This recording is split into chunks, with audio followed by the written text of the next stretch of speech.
안녕하세요. 제도권 주식 분석입니다. 자, 최근에 여러분들이 제 방송에 관심을 많이 가져주셔서 감개무량 감사의 말씀을 먼저 전해드리고 시작하도록 하겠습니다. 자, 오늘은 제가 제일 잘할 수 있는 자신 있어 하는 시간입니다. 지난주에 증시 마감을 이제 리뷰를 해보고, 그리고 중요한 포인트들은 어떤 부분에 있었는지, 그리고 수급은 어느 쪽으로 쏠렸는지, 그리고 앞으로 유망한 실적 시즌 관련해서 앞으로 유망한 종목들이 어떤 게 있는지 간단히 짚어보고 이번 주를 마무리하고 다음 주를 준비해 보도록 하겠습니다. 완벽 정리. 자, 이미 한번 오프닝을 한 흔적이 있습니다. 이게 아직도 이제 방송 울렁증이 정말 타고나야 하는 것 같습니다. 이 방송이라는 건.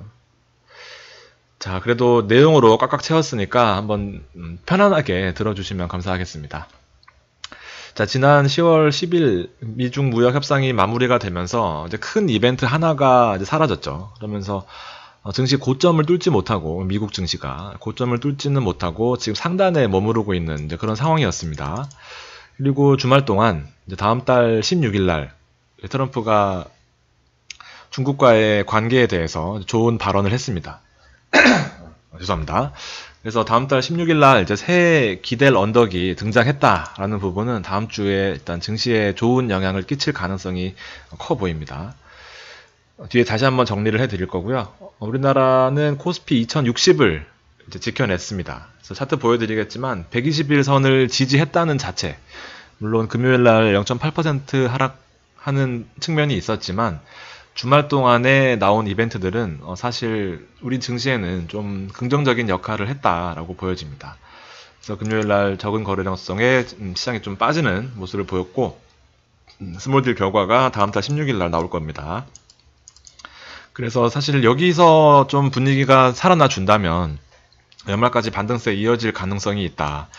늘 그랬듯이 증시는 11월, 12월에 강했어요. 그래서 1월달, 2월달 돼서 2월달은 조금 그렇고요. 1월달 돼서 이제 다시 한번 마음 잡고 주식을 새로 포트폴리오를 개편해보자 하면서 그런 개인들의 심리를 이용하는 그런 전략도 있습니다. 그래서 11월, 12월에 기관처럼 하실 거면 11월, 12월에 조금 더 공격적으로 하실 필요가 있습니다. 참고로 저는 극 보수주의자입니다. 극 안정주의자예요. 보수가 아니라. 근데 11월, 12월에는 늘 결과가 좋았습니다. 참고하시고요.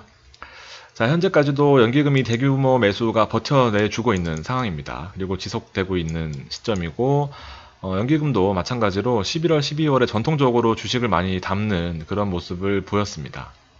1월, 2월에 개미들 많이 힘든 시기가 이런 부분에 있어요. 이런 정보들을 아마 얻기 힘드실 것 같은데, 이런 부분이 있습니다.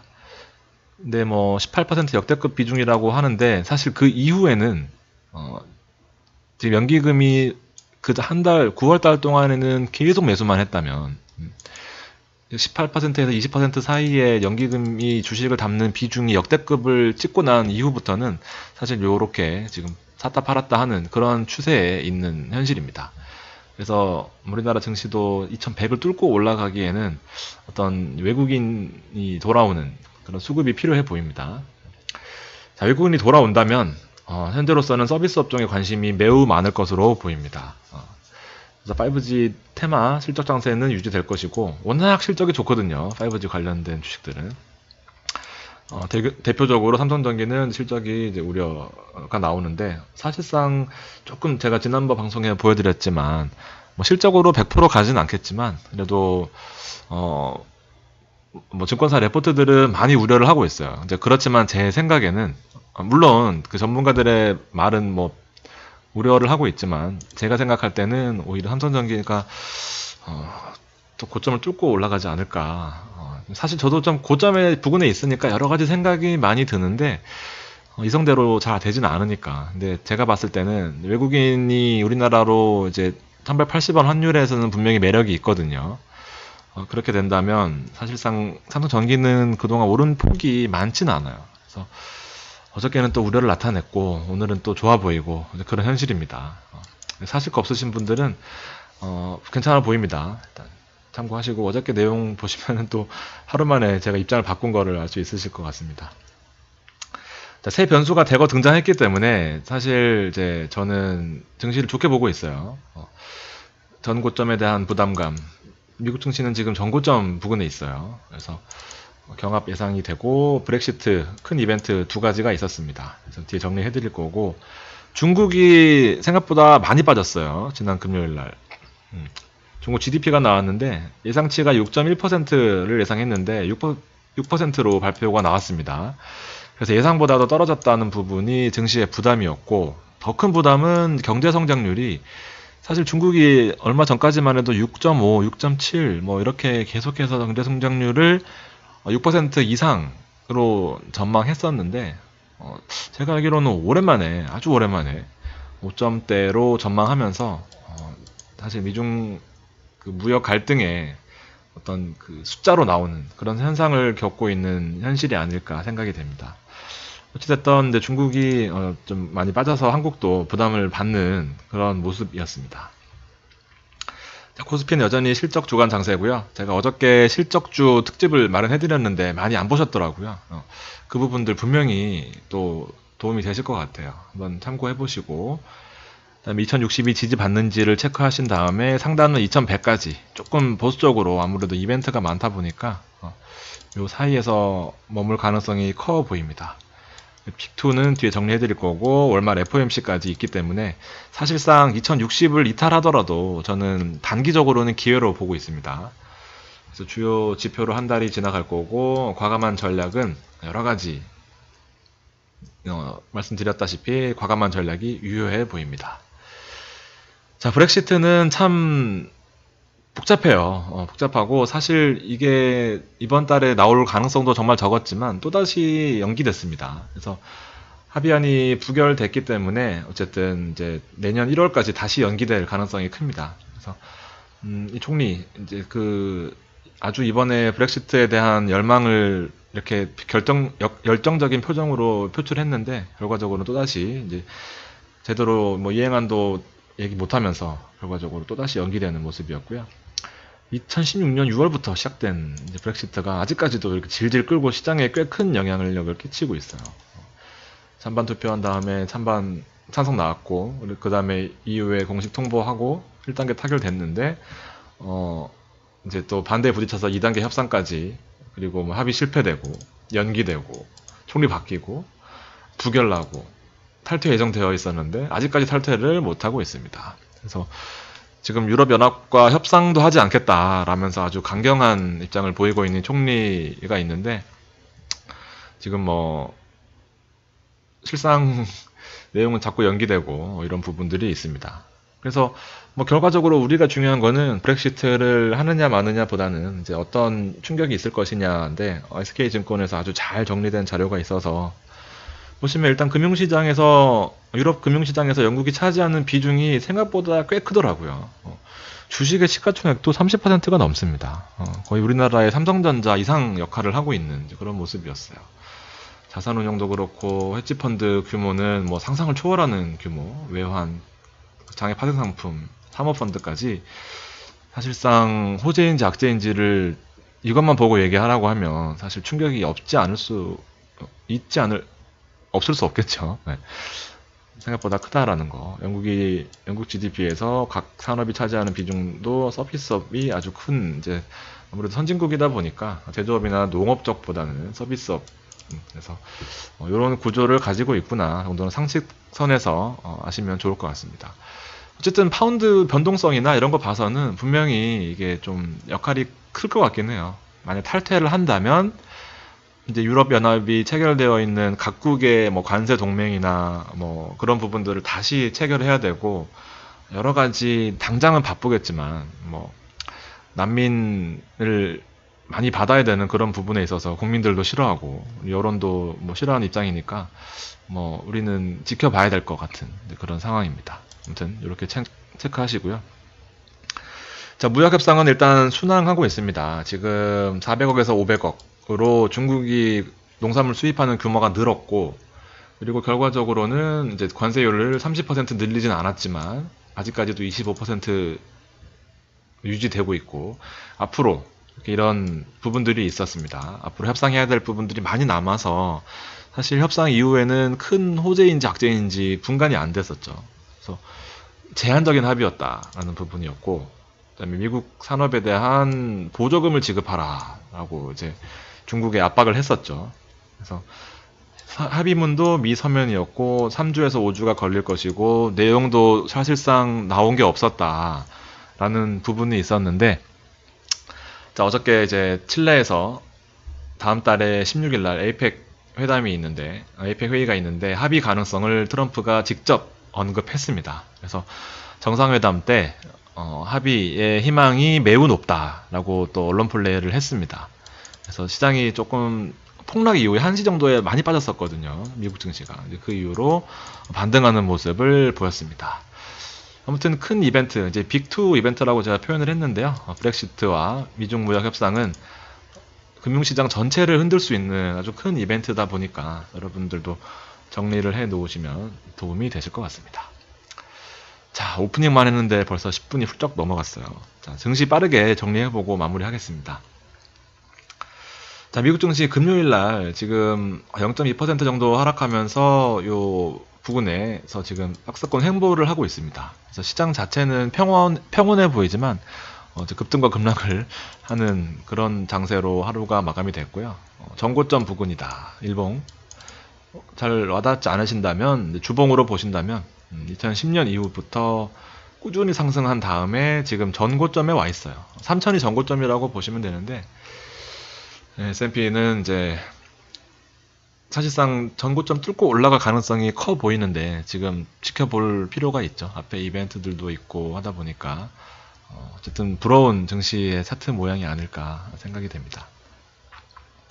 나스닥도 뭐 마찬가지인데 지금 0.8% 비교적 하락폭이 컸으니까 우리나라에도 아마 다음 주에 IT 쪽은 조금 영향을 받지 않을까 싶습니다. 그래서 큰 장세로 본다면 사실 조금씩 하락하는 거는 기회인데, 이제 우리 개인들 같은 경우에는 그런 기회를 또 일희일비하는 경향이 크기 때문에 사실 현금을 보유하고 있는 100% 다 현금을 주식으로 담지 마시고요. 분명히 이렇게 기회가 올 때 사시는 거 잊지 않으셨으면 좋겠습니다. 이때도 분명히 기회라고 보여져요. 저도. 유럽 증시는 또 변동성이 매우 컸어요. 그래서 매우 컸지만 그래도 어느 정도의 흐름은 잘 유지를 하고 있습니다. 결론이 나버리면, 모든 이벤트가 그렇듯이 뉴스에 팔아라는 게 결론이 나버리면 이제 개인들은 그 결론을 가지고 사고팔고 할 수 있지만 그 기관이나 외국인, 상대적으로 정보가 빨랐던 쪽은, 이건 뭐 주식으로 따진다면 개인들보단 정보가 빠르겠죠, 당연히. 그러면은 그 정보가 나올 때쯤이면 이제 미리 사서 가지고 있는단 말이죠. 훨씬 큰 자금으로. 그리고 뉴스가 딱 나온다면은 이제 사고팔고 하는 척 하다가 이 미리 수익이 났던 대규모 자금들은 매도를 하는 거고, 개인들은 물타기를 하고 또다시 희망 고문을 당하고, 뉴스 나왔는데 왜 안 오르냐고 이제 전문가 방송을 찾고, 한 달에 뭐 거의 몇십만 원, 몇백만 원씩 하더라고요. 나중에 저도 은퇴 후에 생각하고 있습니다. 농담이고요. 아무튼 그런 거는 늘 패턴, 그 왜 법적으로 허가 안 내주시는지는 여러분 더 잘 아실 것 같아요.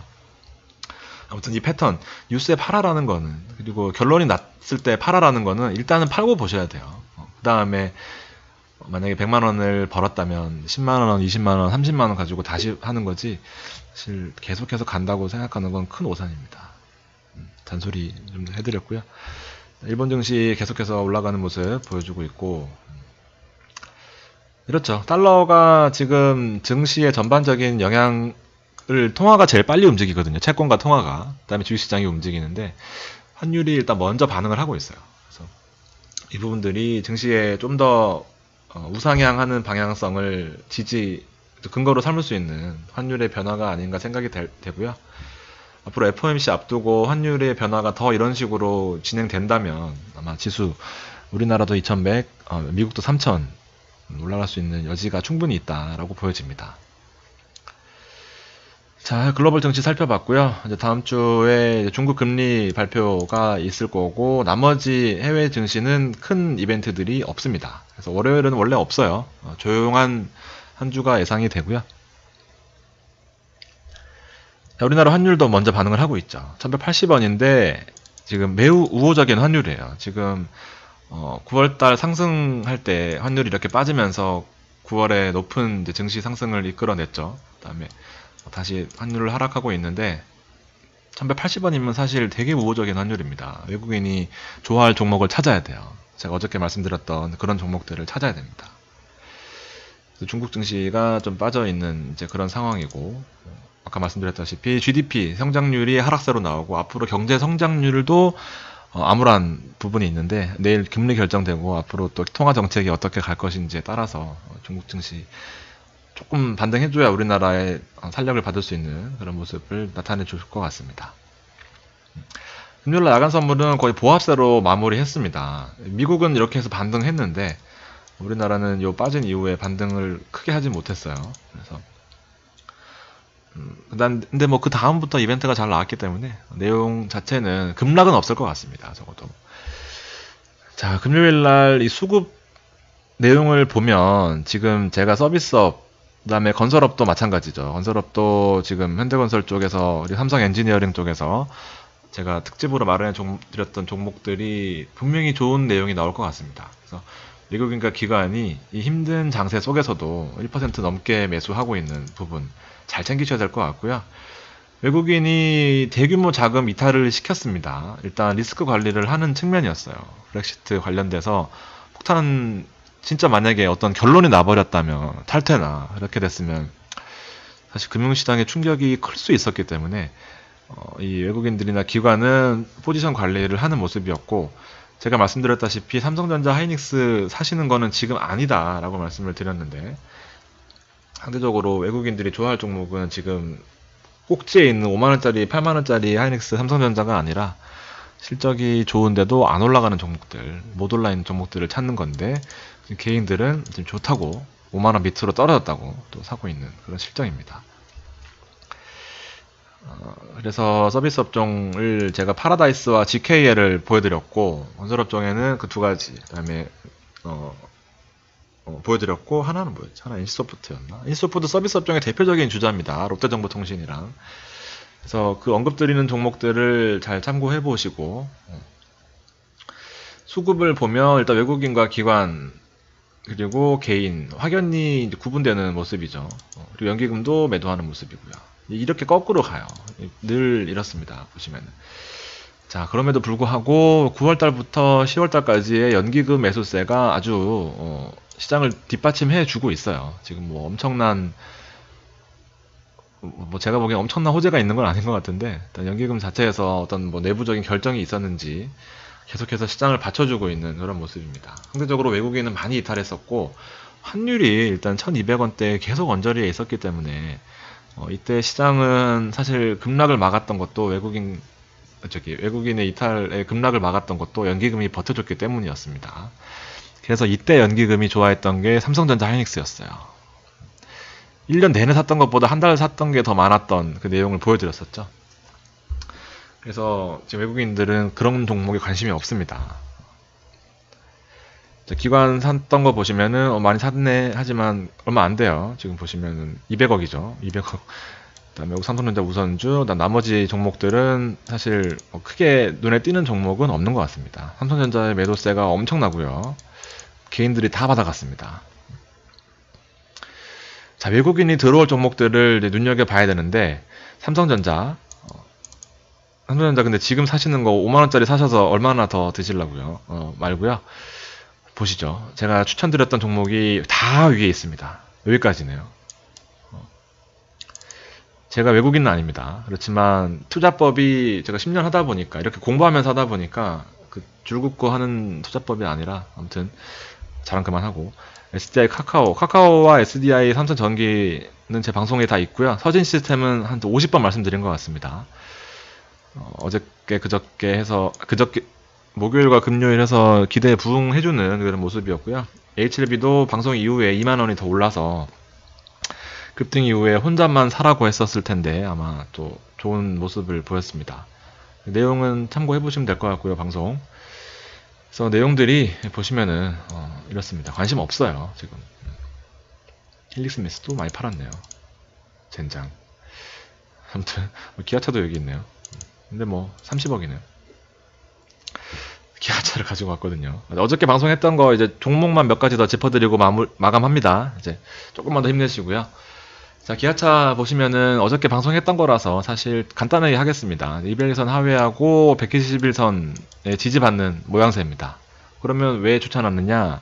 실적이 이익 전망치가 대폭 증가할 예정입니다. 그래서 판관비 쪽에 완전 서프라이즈를 기록할 것으로 보이면서 지금 주가는 일단 과도한 하락 국면이죠. 2018년 그 상승 흐름 탄 다음에 관세 연기되고 나서 상승 흐름 탄 다음에 쭉 보십시오. 1분기 3월달까지 1분기 한 다음에 4월달에 실적이 나왔겠죠. 그 다음에 올라갔어요. 어쨌든 6월달까지 하고 2분기에 실적이 이제 7월달에 나왔겠죠. 그동안 뭐 했지? 7월달에 실적 보면은 4분기 그렇죠. 실적이 많이 증가했어요. 그리고 여기 3분기에는 지금 미국과 중국의 자동차 관세 무역 전쟁이 있었습니다. 그래서 이렇게 하락을 했던 측면이 있었어요. 근데 결과적으로 보면은 지금 대차 잔고가 대폭 감소하면서 지금 주가가 많이 하락해 있었죠. 그러면은 무슨 의미냐? 대차 잔고는 공매도를 치기 위해서 주식을 미리 빌려서 하락을 기다리는 이제 그런 측면이죠. 그래서 하락을 다 시켜놨어요. 여기 보시면 대차 잔고가 급격히 증가하면서 주가를 다 빼놨거든요. 카카오는 왜 나와? 그렇죠. 9월달 이후로 9월 15일 이후로 대차 잔고가 급격히 증가하면서 주식을 엄청 가격을 하락시켰습니다. 보시면은 대차 잔고가 급격히 증가하면서 다 빠지는 모습이죠. 그래서 실적이 2018년 대비해서 2019년 엄청난 실적 상승이 예상됨에도 불구하고 현재 200일선 근처에 있는 이 주가 하락은 과도하다는 부분입니다. 그래서 실적주로 대표적인 주자에 올라 있습니다. 또 공매 때문에 힘들었던 시기가 있었다면 지금 공매도 많이 줄이면서 공매도 자체를 많이 줄이면서 기간이 담고 있다. 외국인도 사실 돌아올 것이다 라는 부분이 제 논리입니다. 그 다음 종목은 카카오였죠. 카카오 121선에서 엄청난 신뢰도를 가지고 지지받고 있는 대표적인 우량주입니다. 이렇게 돼야 되는 측면이고요. 마찬가지로 실적이 2017년 이후로 2018년에 그 수익 모드를 찾지 못하면서 기대치에 부응하지 못했습니다. 이거 아니고요. 그래서 요 다음부터 2019년에 대폭 어닝 서프라이즈가 나올 것이다 라고 예상하고 있습니다. 그래서 이미 이제 기간 이후에 개인들 매수 이후에 매도 나온 다음에 이제 외국인들이 담고 있는 그런 모습입니다. 공매도가 아주 우량하죠. 아주 좋습니다. 대차 잔고가 거의 없다시피 해요. 종가는 많이 올라와 있고요. 그래서 대주주 지분 정리했고 어제 대주주 물량을 다 양도하면서 카카오가 대주주가 될 것을 거의 확실시 되고 있고요. 그러면서 유증 5천억 한 다음에 추가적인 대출, 중금리나 P2P 대출 할 수 있는 그런 여력을 확대시켰다라고 어제 방송에서 말씀드렸습니다. 자, 마지막으로 파라다이스와 GKL인데요. 외국인들 우리나라 방한하고 있는 그 통계치 연에 10%씩 오르고 있습니다. 그래서 그 통계 나온 이후로 계속해서 오르고 있고 서비스 업종, 외국인들이 가장 좋아하는 서비스 업종 NC소프트, 롯데정보통신, 그 다음 파라다이스 관련해서 카지노 VIP 카지노 관련된 VIP 손님들 위주로 하는 파라다이스 뭐 그렇게 되어 있는데 일단 여러 가지 측면에서 도움이 될 것 같은 그런 차트 모양을 보여주고 있습니다. 그래서 사실 개인 성향인데 121선 뚫고 200일선 뚫고 더 올라갈 것이냐를 보는 이제 그렇지만 신뢰도는 높아요. 저항 받을 확률이 높은 주식과 여기서 지지받고 올라가는 종목 두 가지 성향 차이인데 사실 뭐 두 가지 중에 잘 고르시면 될 것 같습니다. 그래서 포트폴리오를 이렇게 한번 짜볼 테고 앞으로도 지속적으로 추이를 지켜보도록 하겠습니다. 자, 빨리 마무리하려고 제가 10분 안에 끝내려고 했는데 20분이 훨씬 넘어갔습니다. 그래도 도움이 되실 거라 생각하고 오늘 방송 편안하게 잘 들어주셔서 감사드립니다. 다음 주에 또 찾아오도록 하겠습니다. 감사합니다.